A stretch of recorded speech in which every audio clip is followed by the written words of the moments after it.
سب سے انتہائی غلطی جو ہے نا یہ گناہ ہے، سارے گناہ نہیں، وہ گناہ جس پر وہ ذات طلق دینے والی ذات ناراض ہو جائے. ناراض ہو تو گناہ کیا ہے؟ آپ بات میں ایک نہ ایک ایسی غلطی ہوتی ہے آج جس پر وہ ذات ناراض ہو جائے. تو گویا کہ ہم گناہ کس کو کہیں گے؟ وہ چیز جو اسے ناراض کر دے. نیکی کسے کہیں گے؟ وہ چیز جو اسے خوش کر دے. اب یہ باطن کی داستان ہے، تم بیان کی کوئی کہانی نہیں کہ یہ کرو گے تو مراد یہ فارمولہ ہے.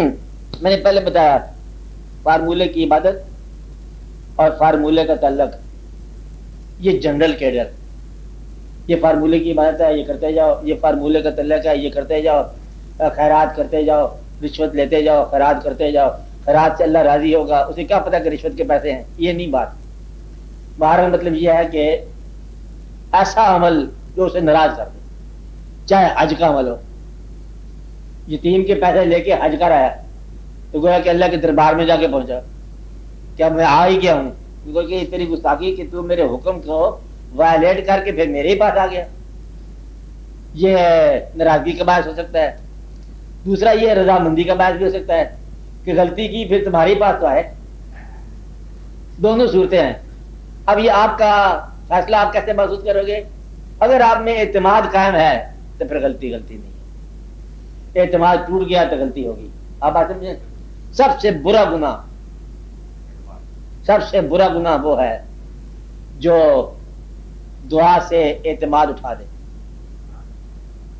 ایسا گناہ جس کے بعد آپ کا دعا پر اعتماد نہ رہے، بس سمجھو کہ سب سے انتہائی گناہ ہوگا کہ دعا کی افادیت ختم ہوگی ذہن میں. اب دعا کو طبیعت نہیں چاہتی، یعنی کہ آمین کہتا ہوں تو گلے میں اٹک جاتی ہے. یہ ہے برا گناہ کہ جس کے بعد دعا نہیں کر سکے انسان. تو گناہ وہ جو دعا چھین لے. کون سا گناہ ہے؟ جو دعا چھین لے. اس لیے اس بات کا، چاہے وہ تکبر کی عبادت ہو یا عبادت کا تکبر ہو، اگر مغرور آدمی یا عبادت کا غرور اس میں ہو اور وہ دعا کے بھی کیا ضرورت ہے، میں تو آپ سارا حق ادا کرتا رہتا ہوں جی، نماز بھی پڑھتے ہو، حج بھی کرتے ہو، سارا کام ہم کرتے ہیں، بس کوئی بادشاہ ہو اسے کہا جائے بھی خیال کرو، وہ آگے سے جواب دے دے دیکھو جی میں حج بھی کر آیا، عمرہ بھی کر آیا، نماز بھی پوری پڑھتا ہوں، زکات بھی دیتا ہوں، سارے کام میں نے ٹھیک ہی ہے، اب اس میں میرا خوف کس بات کا؟ اسے کہا کہ رعایا کا برا حال ہے. کہتے ہیں رعایا کا برا حال اس کے تو ہم نہیں ذمہ دار، ہم تو یہ عبادت کر رہے ہیں. بادشاہ سے اس کی عبادت نہیں پوچھی جائے گی، بادشاہ سے رعایا کا حال پوچھا جائے گا. آپ بات سمجھ رہے نا؟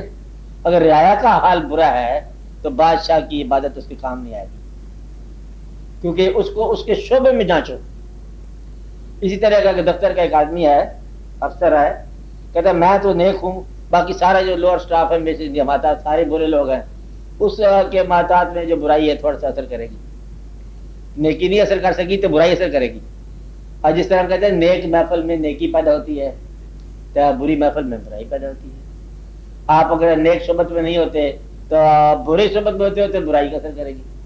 اس لیے ہم یہ کہتے ہیں کہ اگر تعلق قائم ہے، اعتماد قائم ہے، سارا واقعہ اپنے آپ کو اللہ کے تقرب اگر دیکھنا ہو اعتماد دیکھو. اگر اس کے فضل پر اعتماد ہے سمجھو کہ زندگی ٹھیک جا رہی ہے. آج کا انسان پریشان میں کہہ رہا تھا اگر ہے کسی وجہ سے، اس کی وجہ یہ ہے کہ اعتماد اس کا ٹوٹ گیا.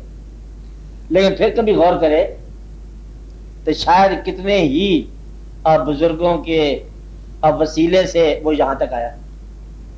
آپ نے آباء و اجداد میں دیکھے کتنے بزرگ اس میں شامل ہوں گے، اور کتنے کتنے نیک لوگوں نے نیکی کی دعائیں کرتے کرتے آپ تک وہ آیا قافلہ حیات کا. تو شاید اس وجہ سے آپ کی بخشش ہو جائے کہ آپ کے ماں باپ یہ دعا مانگتے آئے اللہ تعالیٰ سے کہ میری اولادوں پر رحم فرما. آپ اس اولاد کے حوالے سے تو آ گئے نا. یا عین ممکن ہے کہ آپ کی اولادوں میں کوئی یہ ہو کہ ہمارے بزرگوں اور ہمارے ماں باپ پر رحم ہو، جہاں کہیں ہیں. اس لیے اگر کوئی نیک اولاد ہی میں سے کچھ نیک ہو جائے تو ماں باپ کی تھوڑی بخشش ہو جاتی ہے، اور اگر اولاد گمراہ بھی ہو جائے تو ماں باپ کی نیکی اولاد کے کام آ سکتی ہے.